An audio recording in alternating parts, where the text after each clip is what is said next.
Hello, my dearest sentients. My name is Synthia Looper, and welcome to my vlog series, Synthia Looper's Looperverse. As a performer and musician, I love world building and thought it would be super fun to share the many facets of sci-fi and fantasy that inspire me. Join me in this journey by subscribing to my channel so you don't miss out on any episodes. Thanks so much for your love and support, and I hope you enjoy. Hey everyone, welcome back to episode 2 of Looperverse. I am Synthia Looper, a musician, sci-fi cosplay lady, space alien person who loves to make music and who loves comic books and who loves anime. All that fun, incredible stuff that inspires me to be me. So, in today's episode, we are celebrating Asian American Pacific Islander Month in the month of May. You'll see that I get a chance to showcase some Asian-inspired comics. And also, you all, we went to Vault of Midnight for free comic book day in Ann Arbor, celebrating all that is comic books. We got to meet the owner. We got to meet so many amazing people there who were so excited for that day. The line went around the block. It was absolutely incredible. It was so energizing and so inspiring to be around so many people who love comics and graphics and anime and games just as much as I do. Oh, it was so fun. So I hope you enjoyed the episode. We got to mingle and you'll get to see.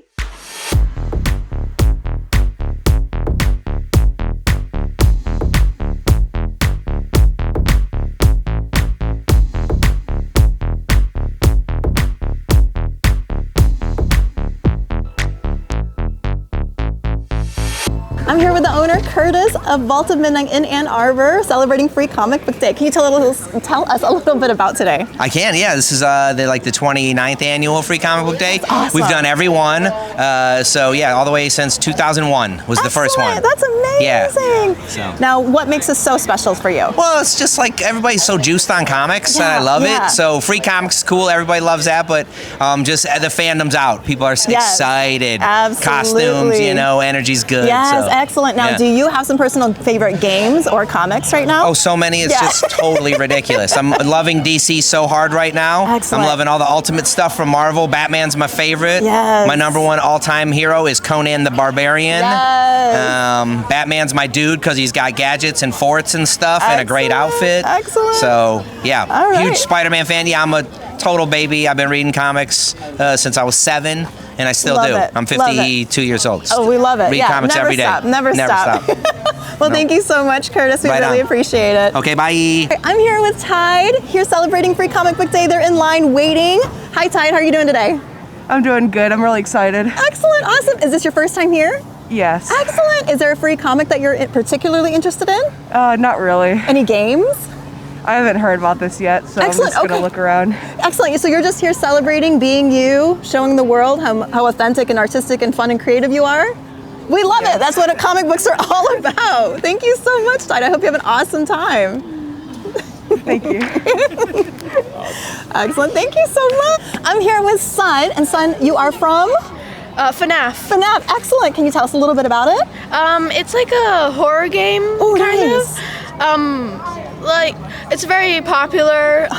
Personally, I really like it, specifically Security Breach. That's where this character's from. Oh, that's awesome. Normally, I would have like another friend with me to dress up as Moon, the other character, which Sun is. But I don't have them, so I brought my. I love it. That's so great. Well, I love your outfit. How long have you been playing this game? I actually haven't been able to get my hands on the game. Oh, I gotcha. But you're celebrating it anyway. Yeah, I just really love the game, fantastic. like watching other people play. I love that. I love that. Are there any comics that you might be interested in today? I've seen that there's one with Moon on the cover, and I was really sure. I kind of want to see it. Yeah, you're gonna try and check that out. Yeah. Awesome. Is this your first time at Free Comic Book Day? Well, excellent, Son. Thank you so much, and I hope that you're able to enjoy your Moon counterpart via comic book or friend at some point. And yeah, enjoy the rest of the day. Thank you so much for the interview. Thank you. Yeah.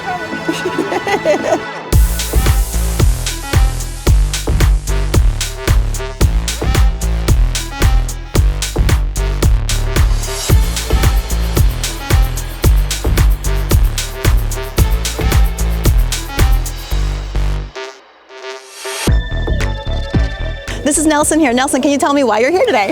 Oh, it's a yearly tradition. We always pull up for Free Comic Book Day to just be around, the nerd culture and grab a few comics, come out with our arms full every time. Yeah, it's always a good time coming out here. Yeah. Do you have some comics you're looking for today? I'm looking to finish my collection of Deadly Class paperback issues. Excellent. Yeah, I did a review. That was the last episode that we did, was a review on Deadly Class. Oh, wow, that's funny. Yeah, awesome. My friend put me onto it, and then I've been collecting them ever since. So I'm trying to get to the end point. We're at a good climax right now. Excellent. Yeah. Okay. Awesome. And this is Emiliano. Why are you here today? Oh, I'm here today just because, like he said, he's my brother, and we do this kind of as a yearly tradition. Yeah. And I just really appreciate the community. It's fun to be around just a bunch of people who really like comics as well. Yeah. Excellent. Now, are you looking for a particular game or a comic book here? I've been really into the Absolute Batman and just Absolute Superman, the Absolute kind of DC series that's going on right now. So I'm hoping to get maybe some of those. That'd be cool. Excellent. All right. Well, thanks, you guys. Enjoy yourselves. Enjoy. Thanks again. Bye.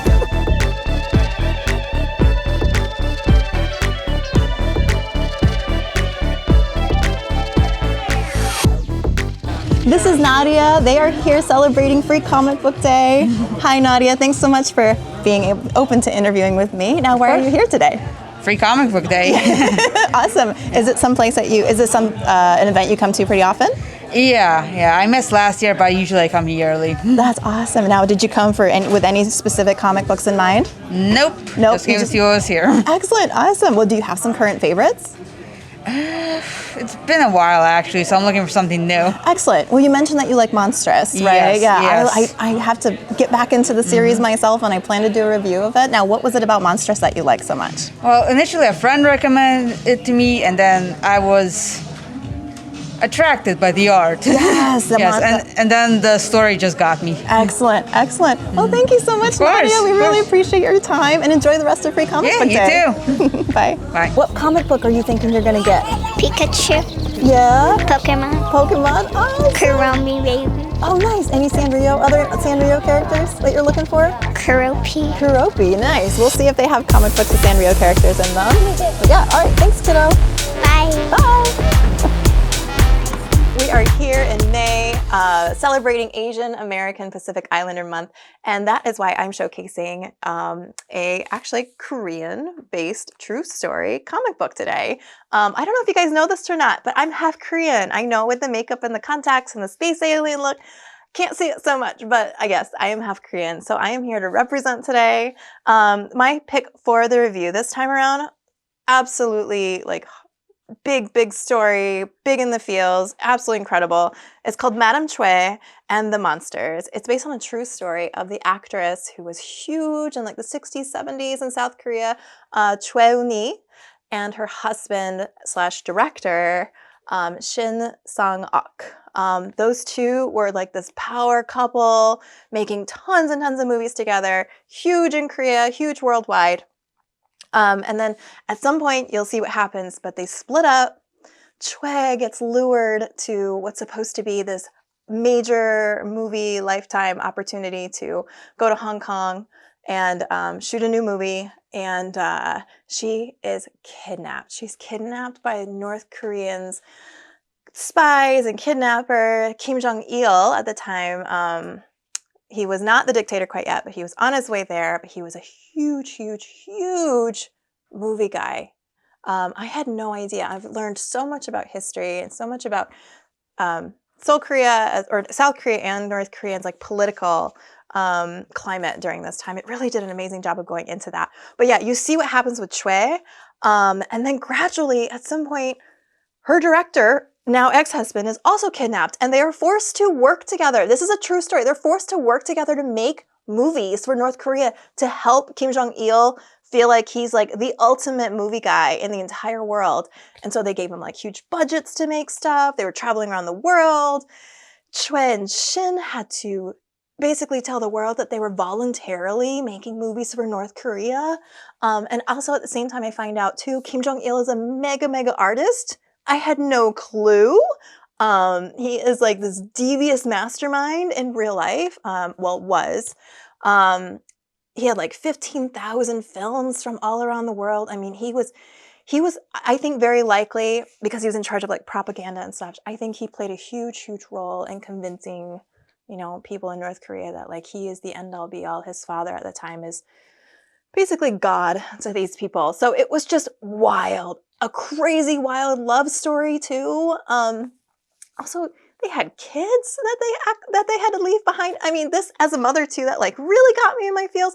This was a flippin' roller coaster, and at the same time, it follows the story of Bulgosauri, or which is basically the equivalent of Godzilla, but in Korean version that Shin and Choi made while in North Korea. So you get to sort of see how that tale unfolds in parallel to their love story, to their kidnapping, to their escape to the US Embassy. It was just wild.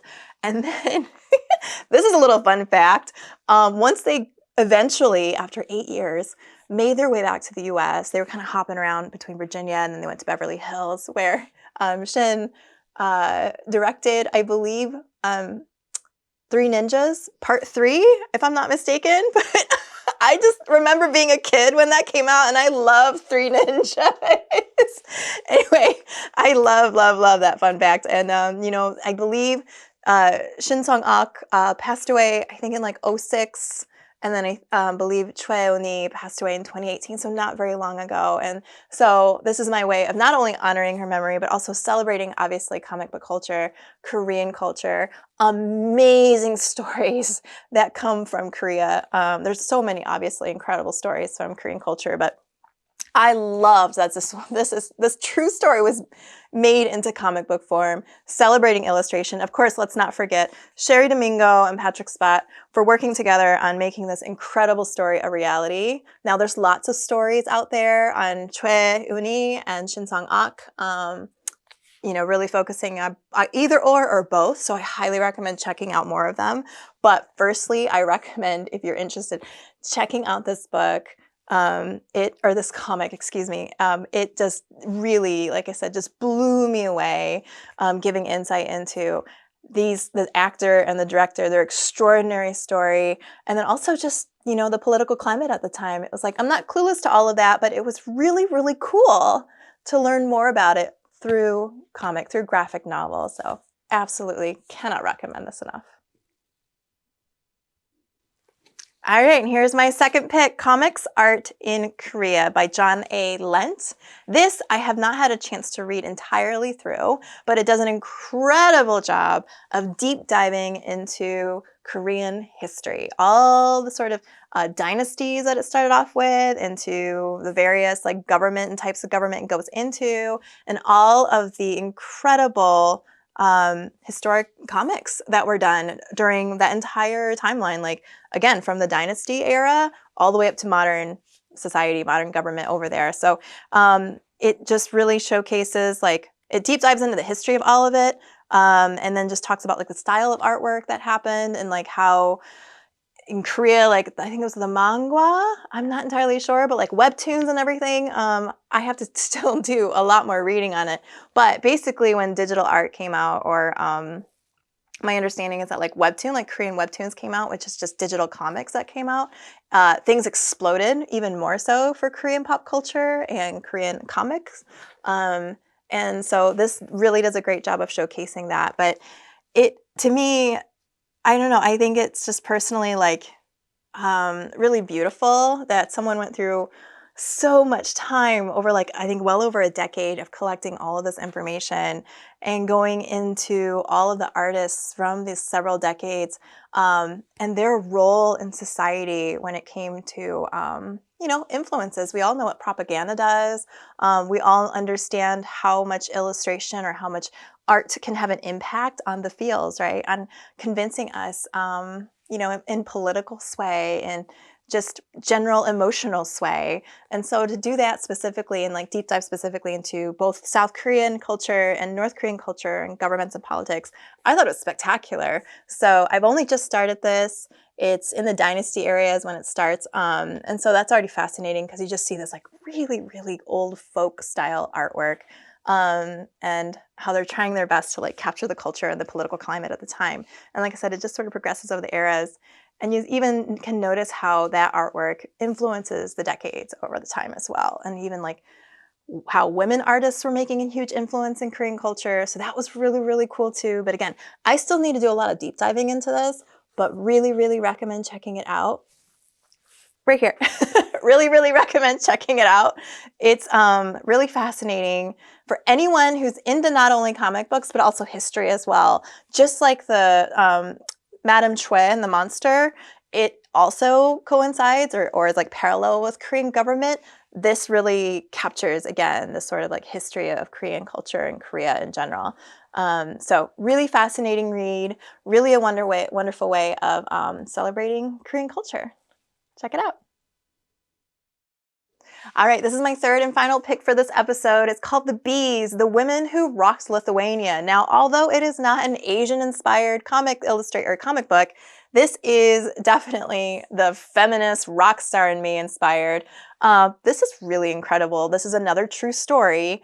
Yeah, I noticed I'm just like grabbing for stuff at the store or at Vault of Midnight this round, and I'm like feeling drawn to Korean culture and politics and the history there. Madame Chue, who is just this like incredible woman fighting for her life in real life things. And then I see this one, and as a fellow musician, I'm just like, what is this? So it's called The Bees, The Women Who Rocked Lithuania. Now, I apologize in advance because I'm not very good with pronouncing these names here, but I hope I don't absolutely botch it, but apologies in advance if I do. But it's by Akvile Magic Dust. But it looks like Akville Magic Dust. Translated by Erica. Another one, I apologize. I'm probably going to mess up here. Lastovikite? I'm sorry. But I appreciate your work so much. Maybe you can send me a video of how to pronounce your names properly. Again, apologies for that. However, thank you for writing this and for illustrating this and for translating this. So basically, women in Lithuania, it's a really, really hard time with the Soviet Union, communism rising. It's a very, very, very intense political climate, just like around the same area where South and North Korea decided to split ways, and people are really unsure on both sides what's going to happen. North Korea became a dictatorship. South Korea is exploring that. Over here, we've got Lithuania in the midst of a whole different type of government with communism underway. But these women are trying to find the silver lining, as we women try to do in the worst of times. And they have an opportunity to form a band. Now, the main leader was in an orchestra for a long time. She was extraordinary, but decided that her heart had always been drawn to rock music, and she was heavily inspired by the Beatles. I'm sure among many other rock bands, but definitely the Beatles at the time. She was able to get her hands on a record, listen to it, and was like, wow. So I think that also heavily influenced their name as well, the Bees. And then so you see there's her gradual progression of acquiring band members, all their various personalities. They were in it together, working so hard to make this happen. They had various tour opportunities. And it's interesting because the style of storytelling is different from your standard graphic novel that I've at least read, where typically the main character is shown, here's the plot, here's the issue, here's what they got to do, and then it just gradually follows that entire storyline. This graphic novel, however, showcases sort of events that happen during the band's timeline, or the band's progression. So instead of following the story of, say, the lead singer, it starts off with how she's older and she's reminiscing, and then it references various events, as I said. So basically shows and gigs that they had and what happened in each of those places. And yeah, it's a really, really interesting story because at first, of course, they're a little concerned. They're like, are people going to like us? Da-da-da-da-da. And they were wonderful. People loved them, and they were getting more and more notoriety worldwide. And when that happened, they were feeling confident in themselves. These are songs and compositions that they've written themselves, which is awesome. But then after so long, they get the attention of the KGB, which was hard for them because then they wanted to go abroad in certain times of the band's life. And you see what happens. The KGB starts playing a role in determining the life of the band. They even have to deal with KGB, like, in their personal lives, mingling in that and threatening them in that way. And this, again, is a true story. These are women, I believe it was from the 70s. Yes, or excuse me, 65 into the 70s. That's why I got confused. Having to, tiptoe as musicians against, yet again, a very intense, controlling government. Having to say, or wanting to have a say how women should behave, and what they should sing about. Only certain things were supposed to be allowed, but these women, these feminists, these powerful, powerful women, this band really, really pushed against that, really were progressive in the sense of wanting freedom of expression, the freedom to just be an artist, and the freedom to share their art with the world. And so it really is an extraordinary story. I highly recommend it. Again, another one that gets you in the feels. And yeah, celebrates women, power, empowerment, and just being badass rock stars. Well, that's it for episode 2. Thanks so much for watching, everybody. We really appreciate it. We hope that you might find unique and fun ways to celebrate Asian American Pacific Islander Month as well as feminine, rock star, female empowerment, energy, all of that fun stuff. And of course, celebrating comic book culture. Again, thanks so much for joining us. We'll have a few episodes out here coming out here this year, hopefully. And please don't forget to like and subscribe. Follow me on Instagram, Facebook, whatever socials you prefer. You can even go on my website, cynthialooper.com, and sign up for the newsletter that way. Anyway, I hope, again, that you enjoyed. Thanks so much for watching. Ciao!